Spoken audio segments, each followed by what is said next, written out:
Hey everybody, this is Jason Pagan with the Secure Project. Tonight I'm going to help you with a very important visual that I have seen really transform the way marriages work and how they function.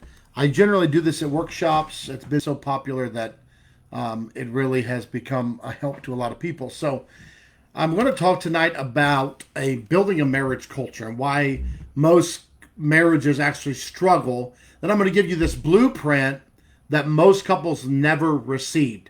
And it really has helped me and a lot of people. And I just want to start with a question, okay? What if the greatest problem in your marriage isn't your spouse? Think about that. What if the greatest problem inside your marriage isn't conflict or money or intimacy or personal differences? What if it's not even communication? I know everyone says, man, you just need more communication. Well, I happen to disagree. I think if the communication that has gotten you to this point is has not worked well, probably more of that kind of communication isn't working. So there's got to be some new skills learned. But what if the real problem is that neither of you were ever taught how to build a marriage? I'm going to be very honest with you, especially in our American culture. Most of us were taught how to be individuals. We were taught how to survive. We were taught how to protect ourselves, defend our opinions, meet our own needs. We were taught how to avoid pain. But very few people were ever handed a blueprint for building a one flesh culture. These two shall become one flesh. We don't even really know what that looks like so many times. So we enter marriage and we're carrying two completely different worlds. You have two family cultures, two communication styles, two ideas about money, handling conflict, definitions of love, definitions of respect. And then we spend years and we're trying to convince the other person that our way is the right way. What we do is we get married to go into a fighting match, okay? And slowly what happens is the marriage just turns into this courtroom where everything is on trial constantly instead of a covenant. Now, God wants us to have a covenant. So instead of asking, what does our marriage need? We ask, well, why won't you meet my needs? Why don't you understand me? Why don't you change? And before long, what happens is two people who said I do, like that's how deeply in love they are, they become two attorneys who are arguing opposite sides of the same case. They both want to matter, okay? They both want to be important. They both want to be loved. They both want to feel safe. They're both wanting the same things, and they have their ideas of what will make that happen. So you have two people who can spend years fighting for themselves while the marriage is dying between them. The actual marriage. What does our marriage need? Somebody put that in the comments. What does our marriage need? Capital marriage. I want to challenge something that a lot of us have been taught. When marriages begin struggling, we start asking these questions. Who is right? Who is wrong? Whose needs are not being met? Who needs to change? Whose fault is this? Who's to blame? But I believe those are the wrong questions. I think the better question is, what does our marriage need? Okay, that question changes absolutely everything. That question immediately shifts the conversation from opponents to partners. What does our marriage need? So we're not standing across from each other anymore fighting. We're standing shoulder to shoulder as allies, looking at something we're building together. Okay? So you've got husband over here, and you've got wife over here, and they are fighting, and they are opponents fighting going this way. But when they begin to recognize that the marriage is actually a third entity, it's like you're here, they're here, and there's this plant, and this plant needs some things. It needs tending to. What does this plant need? Okay? So you're standing shoulder to shoulder now and you become allies. That's very different. Okay? So the moment that you stop fighting each other and start fighting for the marriage, everything changes.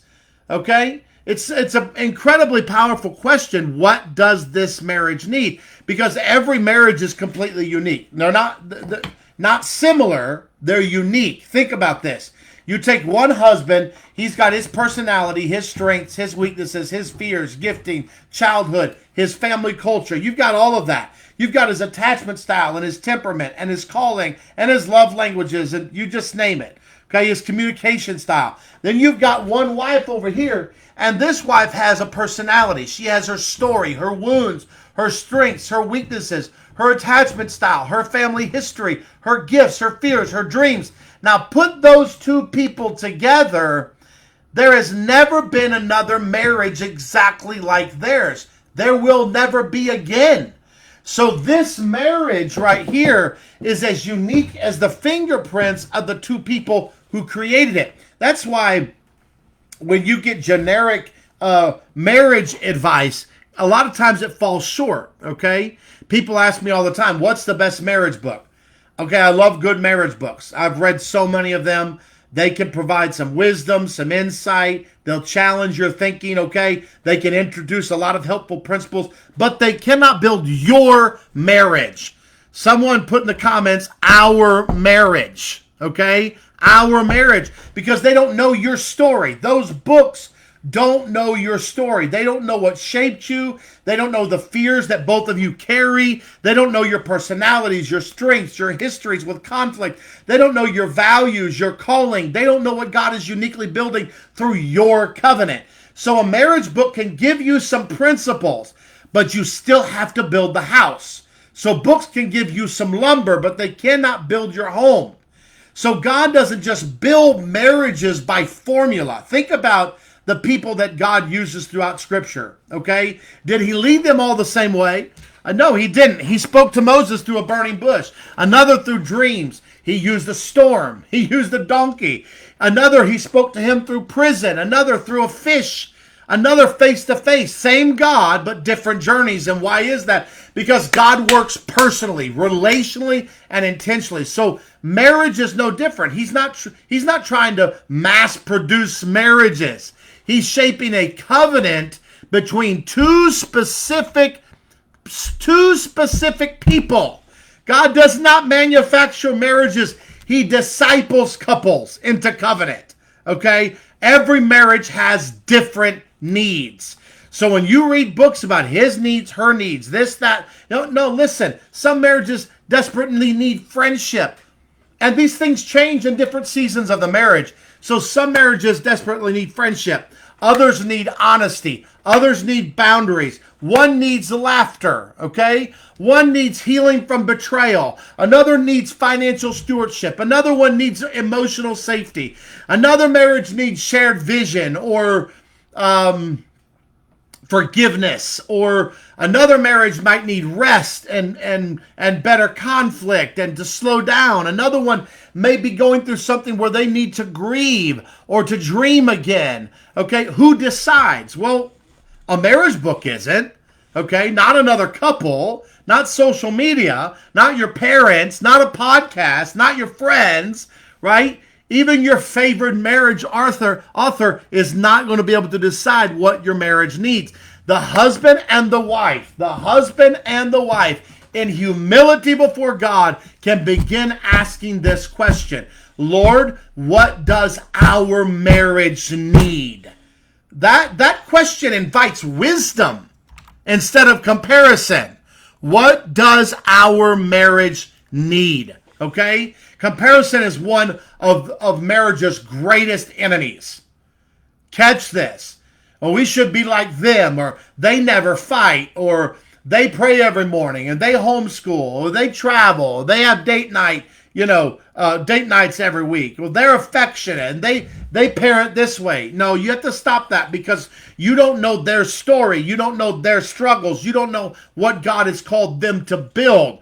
So comparison is just, it almost always causes us to abandon what God is building in order to imitate what he's building somewhere else. Is God doing that in them? Okay, yes, thank God. Praise him. All right, that's wonderful. But what is he doing in you? That's what I want to help you to do right now, is to build the marriage covenant that is uniquely yours together. Okay? Comparison's just going to keep you managing someone else's marriage while you're neglecting your own. Okay? The marriage itself becomes the teacher. I want you to imagine sitting together once every month, and there is an empty chair. Okay? I wish I had a chair right now. Okay? There's an empty chair over here. And that empty chair sits across from you, and you ask one question. Okay? There's this empty chair, and marriage is sitting in that chair. It's not the husband, not the wife, but the marriage is sitting in that chair. Okay? Not right now, not 6 months ago, but right now. What does this marriage need right now? That's what you have to answer. Not 6 months ago, not last year, not someone else's marriage. This one, today. Maybe one season the answer is patience, and in another season it's financial unity. In another season it may be healing after loss. In another it may be more play. Okay, in another season it might be our marriage needs more intentional parenting, or our marriage needs more rest. So the needs of a healthy marriage will change as the seasons change. So just like healthy parents don't treat 2-year-olds the same they treat a 16-year-old, a healthy couple is going to begin to recognize that marriage is alive. It is growing. It's a living covenant. It stretches. It faces new challenges. What nourished it one season may not be what it needs or most needs in the next season. So healthy marriages just keep asking fresh questions because they're growing living covenants. They're not maintaining static contracts. All right? So the Bible tells us repeatedly, like, we need to seek wisdom, because wisdom applies timeless truth to today's situation. The principle remains the same, but the application of wisdom is going to change over time. So the command to love your spouse, does that ever change? No. How your spouse best receives that love, however, might change over the years. Someone put in the comments, we change. We all change. Okay? Your spouse, the command to love your spouse never changes, but your spouse changes.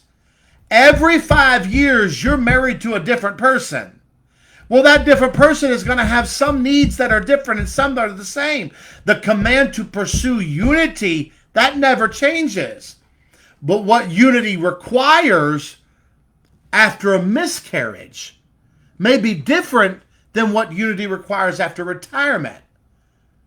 Right? The command to forgive never changes, does it? But what forgiveness looks like after a harsh word will be different than what it looks like after some kind of betrayal. That's why wisdom matters. So wisdom begins with asking questions. So the blueprint is simpler than you think. Most people think they need a better marriage strategy. No, it's not. It's the same strategy over time. That you just need a better question. Instead of asking who's failing, here's the question. What is our marriage asking us to become? So instead of who's right, it's what would strengthen this covenant. Instead of how do I win, it's how do we build. Those questions are going to move you from blame, fighting back and forth, to stewarding the marriage. From accusation toward one another to both owning the marriage.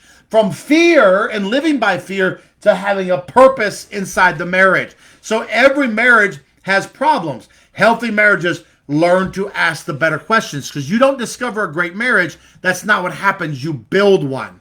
Well, the blueprint is not hidden. It begins with one simple question, and you ask this question over and over and over again. Are you ready? Here's the question. Here's the question. What does our marriage need now? What does our marriage need now. Right now. Okay? Over and over again. When two people continually ask that question before one another and before God, then you faithfully begin to build the answer.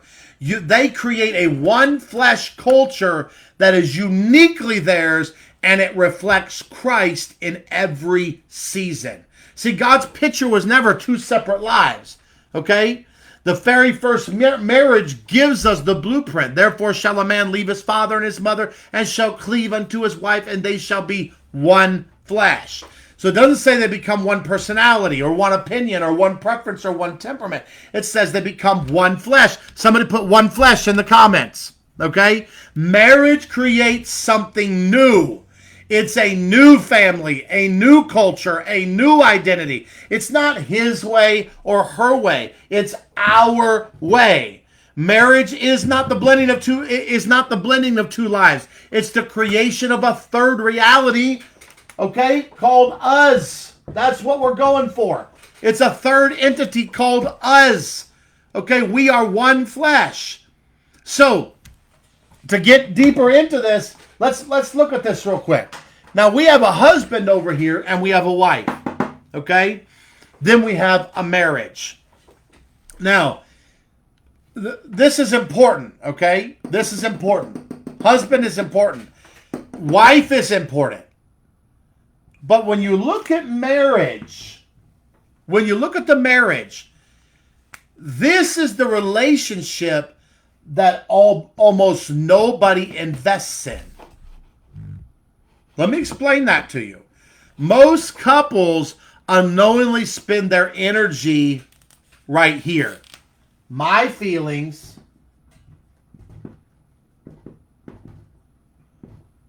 my perspective,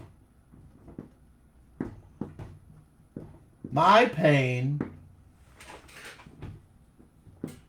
my preference, okay, my expectations.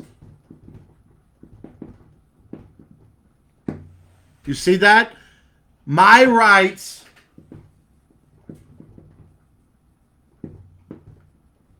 my fears, my comfort, my needs. Okay? And so what happens is both of those end up protecting themselves. No one's actually protecting the marriage. This one is too busy protecting my preferences, my expectations, my rights, and my fears. This one is busy protecting my feelings, my perspective, my pain, my comfort, my needs. Okay? Well, no one is actually protecting the marriage. Self-protection will preserve an individual, but it will starve the relationship. This one will live, but the marriage will die. So the husband says, I just need respect. The wife says, I just need connection. Well, they're both sincere, right? But both are hurting and they're fighting for legitimate needs. But neither one of them is asking, what does this marriage need? That question is going to change everything.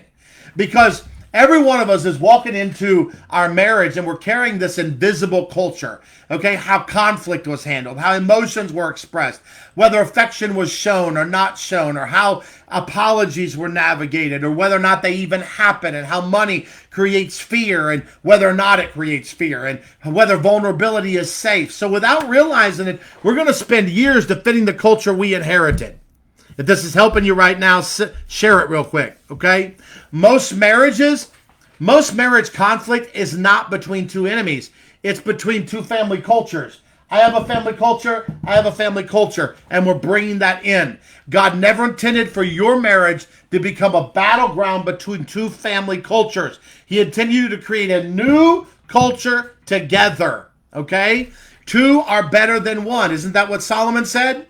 So not because they agree on everything, but because together they produce something that neither could produce alone. So marriages was never intended to magnify individuality. If I magnify my individuality within a marriage, then I will live, but the marriage will die. marriage was designed to multiply unity. So what does this marriage need? Okay? Now, not what does your spouse need? What are they doing wrong? What hurts you? But what does this marriage need? So when you ask that question, something incredible is going to happen. You will stop accusing and you will start building. Okay? So let's look at this. Look at this, okay? Are you ready? I want you to get out a piece of paper if you have a piece of paper, because we're going to do something together here. Okay?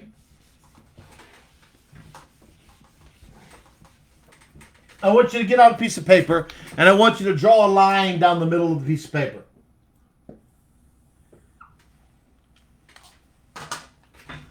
The marriage is a third entity. It's sitting in a chair right here, okay? And that marriage is asking, or we're asking, what does this marriage need? Okay? In the comments right now, why don't you put in the comments something you think a marriage needs? Okay? All right, what does the marriage need? Okay, someone said healing. Someone said forgiveness. Oh, I'm sorry. We're going to write these on the left-hand side of this. Okay, so someone said healing.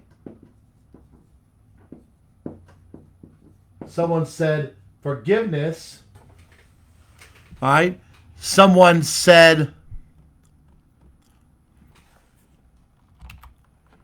great. Someone said time. Okay. Someone said financial stewardship.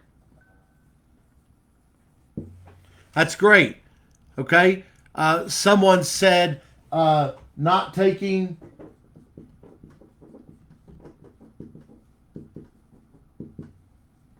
things personally. It's great. Someone said patience.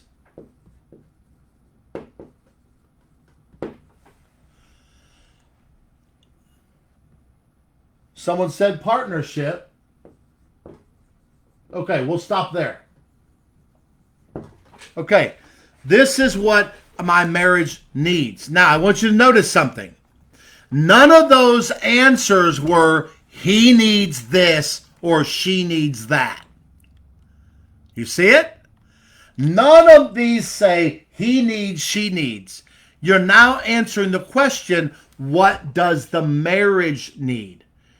What you're actually doing is you're describing the kind of marriage that you want to create. Healthy couples, they stop arguing over who is right and begin building what is right. So the marriage becomes the shared mission. So imagine the marriage is sitting in that empty chair and you're saying, what do you need from me? Not from them, but marriage, what do you need from me? Ask that to yourself. What does this marriage need from me? Okay, not from them, but from you. And if your partner will ask, what does this marriage need from me? That single question is going to introduce ownership. Okay? Now you have ownership of what this marriage is needing. So that instead of waiting, you're now going to begin to invest in this marriage. And that's what Jesus taught when he said, you know, it's more blessed to give than to receive. Marriage flourishes when two people stop asking, what can I get? And start asking, what can I give? What does this marriage need from me right now? So when Paul said, look not every man on his own things, but every man also on the things of others, the kingdom is always moving us away from self-centeredness towards sacrificial love. So this exercise is you have to understand what you just did. You listed these things here. Are you ready? You know what these are? Now, these are the values of your marriage. You see that? All right? You actually value healing, forgiveness, time, financial stewardship. not taking things personally, patience, and partnership. Those now become the values of your marriage. Okay? What do you need from me? Well, all right. Listening, affection, grace, friendship, respect, curiosity, safety, gentleness, honesty, encouragement, connection. Don't overthink it. Just write it down. Whatever it is this marriage needs from you right now. It doesn't have to be a long time. It doesn't have to be a month from now. It doesn't, just right now. What does this marriage need from me? Now, everything you just listed is a value. But values alone don't build a marriage, do they? What builds a marriage? Habits around those values. Now you have habits. So now you have habits here. So here's the thing. If prayer was one of your values, what is the weekly behavior that would express that value? All right, so we have the weekly behavior that expresses that value. All right, so if prayer is important and that's a value, then we pray together every Tuesday and Thursday. Okay? Well, who comes up with that? Both of you. What does it look like? Now you're together about what the marriage needs. Now you can say, how do we do this? Okay? I was working with a couple here this week, and they said time is important. And I said, what does time look like? Well, just a date night every week. And she said Thursday night. He said Friday night. I said, what about rotating Thursday and Friday night? Well, that sounds good. I said, what does a date night look for you? And she said, shopping. And I said, what's it look like for you? He said, getting a meal. I said, okay, what about if you guys rotate Thursday nights and Friday nights and you start having weekly habits where you go out one week and do shopping together, you go out another week and eat together? Do you see how it's now you're building a marriage culture? This is called a marriage culture.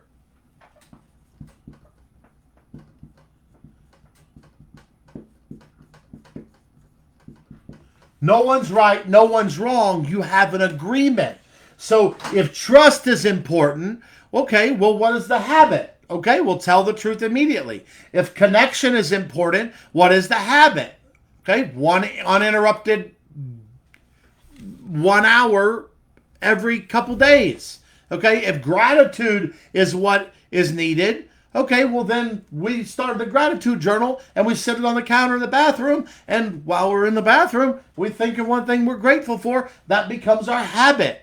Okay, listening is something we value. Okay, so what's our habit? No interrupting during difficult conversations. If partnership is our value, okay, so Sunday evening we sit down and we plan the week together. If affection is that value, then a 6-second kiss before leaving for work. You see, they're agreed upon habits and agreed upon values. Okay, forgiveness. Let's say forgiveness is a value. Okay, we'll never go more than 24 hours without pursuing reconciliation. So values will inspire us, but habits are going to transform us. This is how a marriage culture is built. Culture isn't what we believe. Culture is what we repeatedly practice. Okay? Choice becomes actions. Actions become habits. Habits become a culture. And the culture becomes the legacy. So if you have children and you have these values and you're living out all of these habits, this just becomes the culture of the marriage. What are the children catching out of this culture? They're catching all these values. So rather than sitting down and teaching your children values, live out the values and teach them and let them see them in action. So your marriage right now is the result of yesterday's repeated habits. I don't care where your marriage is.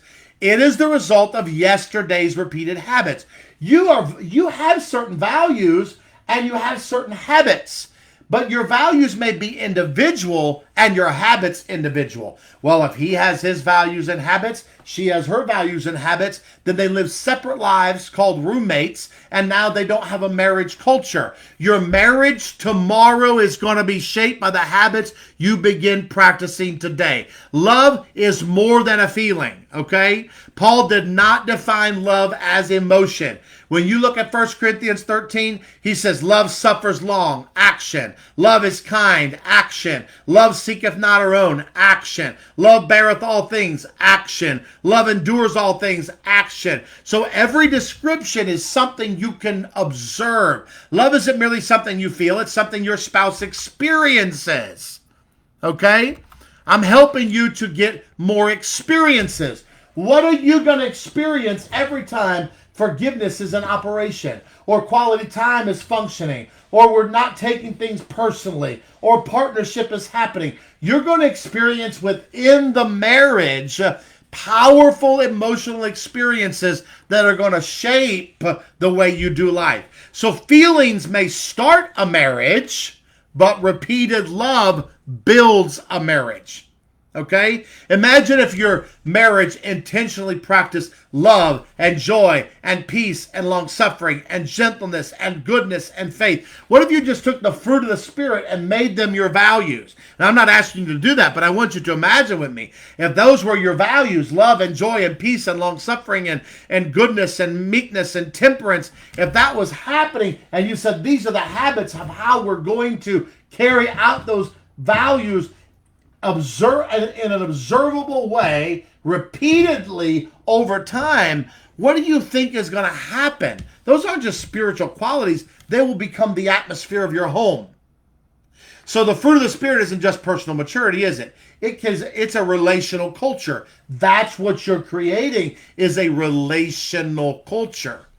Now, when you look at marriage, okay, when both spouses invest in that marriage circle, all right, both of you are now investing. What does this marriage need now? You've got them down and you're both engaged. You're all in agreement on these, and now you're moving forward. When both of you invest there, are both of you going to benefit? Think about it. It's like watering the roots instead of spraying individual leaves. This becomes the root system, okay? This becomes the root system of the individual leaves. So when you're pouring water onto the root system, every healthy marriage culture nourishes both the husband and the wife, because the culture is working on the root system that leads back to them. So when you nourish the marriage begins nourishing both of you.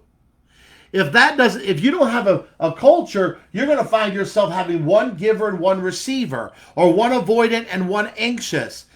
You want to have a marriage where you're coming together. So this week, I want you to, don't ask your spouse, what are you going to do differently? Instead, ask yourself. Both of you sit down and ask yourselves, if our marriage could speak, what would it ask me to become? Now, you don't have to choose 10. Just choose one. We're moving in the right direction, right?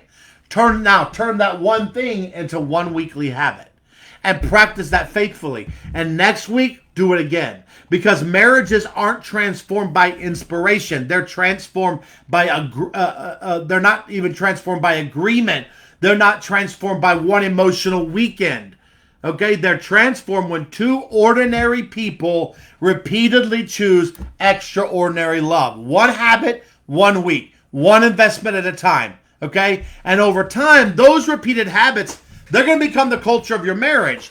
And that is what the Scripture's pointing us to when he says, above all these things, put on charity, which is the bond of perfectness, okay? A great marriage is not built because two people finally found the perfect spouse. It's built because two imperfect people came together and became devoted to building something that is greater than themselves individually. So when two people stop fighting for themselves, okay, and they start fighting for the marriage becomes strong enough to bless them both. Okay? Now, we fight for ourselves in marriage. I want you to understand something very quickly, that there's something incredibly important that every husband and wife need to understand. Most couples are not fighting each other. They're fighting history. So when conflict shows up, it's rarely just about dishes or money or intimacy or parenting or communication. Those are just the stage where the fight's happening. The real battle is often much, much older. Long before your spouse ever entered your life, your nervous system was already learning one question: how do I stay safe? And you're asking that on an individual level. How do I stay safe?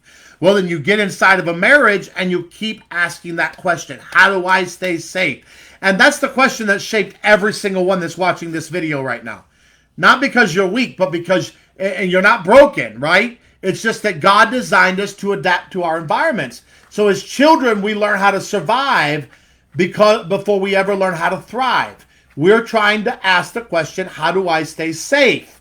So what kept you emotionally safe at 8 years old is how you're probably sabotaging your marriage at 38 years old. Your spouse didn't create your survival strategies. They simply became the closest person to it. And so an anxiously attached person, for example, is rarely fighting for control.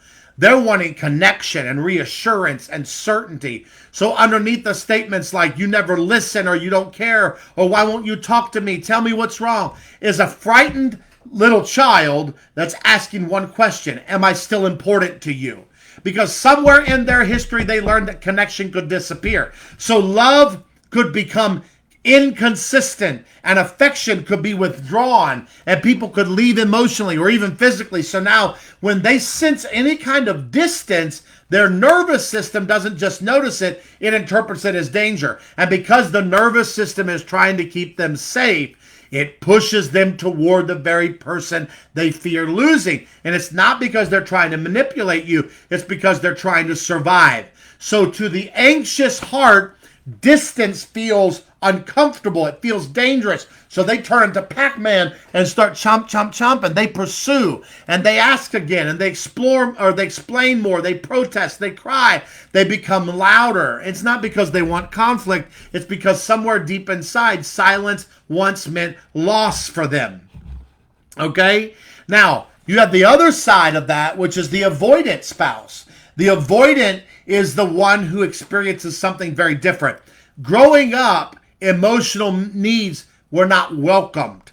And so vulnerability was ignored, and they were criticized or punished or dismissed, or maybe they learned that no one was coming anyway. So their nervous system reached a very different conclusion. Not to chase, to get reassurance and connection, but they concluded, I don't need anyone.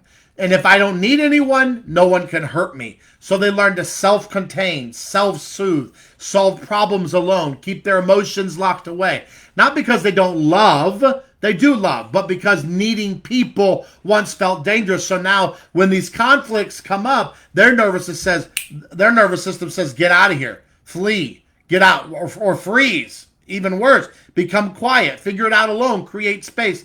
It's not because they don't care, but because closeness itself has become associated with overwhelm. So the avoidant isn't running from love. They're running from the fear that love will eventually overwhelm or disappoint them. Now, here's the tragedy. The anxious person moves closer, Pac-Man. So the avoidant person moves further away. The anxious person interprets that as rejection. Then the avoidant person will interpret pursuit as pressure. And both of them believe they're moving towards safety. And both are intentionally moving away, or unintentionally moving away from each other. So each spouse is trying to create safety in the very way that feels unsafe to the other one. So this one is creating safety by moving away, which feels unsafe for this one. And they want to create safety by moving closer. So we have this anxious avoidant loop. Okay? And that's why when you look at couples and just tell them communicate better, that's not enough. Attachment isn't merely a communication problem, it's a safety problem. So the goal is to create enough safety that neither nervous system has to keep surviving. So I want you to think about this with me. If the anxious spouse genuinely believed, my spouse is not abandoning me, they wouldn't need to chase. Well, when you ask the question, what does our marriage need from me right now? And you begin answering that, you are going to begin to show up in ways that are not abandoning. You're not going to have to be chased for stuff because you've committed with it to care for us, to care for the marriage. If the avoidant spouse genuinely believes my emotions are welcomed here, though they won't need to hide, okay? Healing doesn't remove personality. Healing removes fear as the primary leader. So secure attachment isn't the absence of emotion, it's the absence of fear being in charge. And that's why healing matters, okay? A lot of couples will ask, shouldn't we just focus on the marriage? Absolutely. But I also want you to understand this. You build the marriage with the people you currently are. So if fear is driving both spouses, fear will shape this culture. If shame is driving both spouses, shame will shape this culture. If insecurity is driving both spouses, then insecurity becomes the atmosphere that everyone breathes. The children are going to breathe it. The grandchildren are going to breathe it. The marriage culture is always being created intentionally or unintentionally. So if you don't create it intentionally by doing this, it will be created unintentionally by your fears and your shames and your insecurity. So you don't build a marriage culture with your intentions. You're actually going to build it with the healthiest version of yourself that's available today. All right? So God is not just healing your marriage. He's actually using the marriage to heal you. It takes the love of God flowing through each one toward the other that God actually uses the marriage for your healing. One of the most beautiful truths in the scriptures that God is constantly inviting us out of fear and into relationship. For you have not received the spirit of fear, bondage again to fear, but you have received the spirit of adoption whereby we cry, Abba, Father. Notice the contrast there. Bondage versus sonship. Fear versus adoption. So the gospel is not just about forgiveness, folks. It's about receiving a new attachment.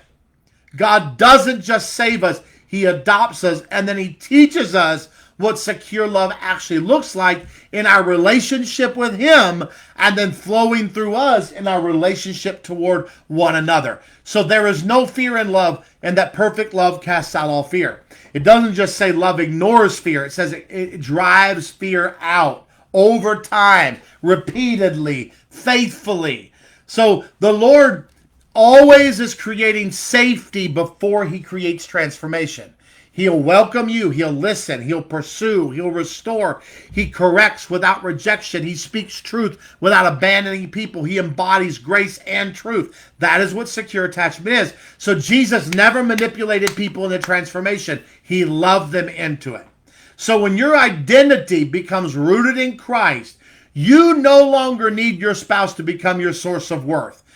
You no longer need constant reassurance to know that you're loved. You no longer need emotional distance to feel safe. Your security begins with the Father. And that doesn't make your spouse less important. It just means that they are no longer carrying a weight that God never was intending for them to carry. Your spouse was created to walk beside you, not replace the Father, not replace God in your life. So, once fear begins losing its grip, the husband can ask, what does this marriage need? And instead of, what am I not getting? The wife is able to say, what will strengthen our covenant? Instead of, how do I protect myself? Both of those spouses begin moving towards something greater than themselves individually. One flesh, one mission, one culture, one covenant.